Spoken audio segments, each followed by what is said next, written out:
Hi friends, இன்றைக்கி நம்ம இந்த ஷார்ட்ஸ் வீடியோவில் பாளையக்காரர்களின் தோட்டத்தில் இருக்கிற இம்பார்ட்டன்ட் கொஸ்டின்ஸ் தான் பார்க்க போகிறோம். அதில் முதல் கொஸ்டின், பாளையக்காரர்கள் முறையை கொண்டு வந்தவர் யாருன்னு சொல்லி கேட்டாங்கன்னா விஸ்வநாத நாயகர். 1529 வந்து விஸ்வநாத நாயகர் என்ன பண்ணுறாருன்னா, தன்னோட சிறுகுடி தலைவர்கள் வந்து கண்ட்ரோல் பண்ண முடியாமல் தன்னோட அமைச்சரான அரியநாதருடன் கலந்து ஆலோசித்து தன்னோட நாடை வந்து 72 பாளையங்களை வந்து பிரிச்சிருவார். சரிங்களா?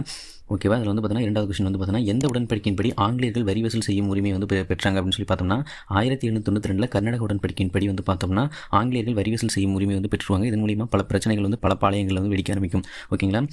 மூன்றாவது வந்து பார்த்தீங்கன்னா, இந்தியாவில் ஆங்கிலேய ஆட்சியை எதிர்ப்பதில் தமிழ்நாட்டில் முன்னோடியாக திகழ்ந்தவர் யாருன்னு கேட்டாங்கன்னா புலித்தேவர் தான். நாலாவது கொஸ்டின் பாருங்க, புலித்தேவர் எப்பகுதியின் பாளையக்காரன்னு சொல்லி கேட்டாங்கன்னா நெற்கட்டும் சேவல் பகுதியோட பாளையக்காரர். புலித்தேவர் என்ன பண்ணுறாருன்னா, ஆங்கிலேயர்களுக்கு வந்து பார்த்தீங்கன்னா கப்பம் கட்ட வந்து மறுத்துறாரு. அதனால வந்து ஆற்காட்டு நவாப்பாக முகமது அலி மற்றும் ஆங்கிலேயரோட கூட்டுப்படை என்ன பண்ணுறாங்க அப்படின்னா, இவர் வந்து பார்த்தீங்கன்னா திருநெல்வேலி கிட்ட வந்து பார்த்தீங்கன்னா இவர் மீது வந்து போர் தொடுக்கிறாங்க நெற்கட்டும் சேவல் பகுதியை. அப்போ வந்து திருநெல்வேலி பகுதியில் வந்து என்ன பண்ணுறாரு புலித்தேவர்னா, ஆங்கிலேய கூட்டுப்படைகளை வந்து தோற்கடிச்சிடறாரு. இதன் மூலியமாக தான் அவர் வந்து பார்த்தீங்கன்னா ஆங்கிலேயர்களை தோற்கடிச்ச முதல் இந்திய மன்னர் யாருன்னு கேட்டால்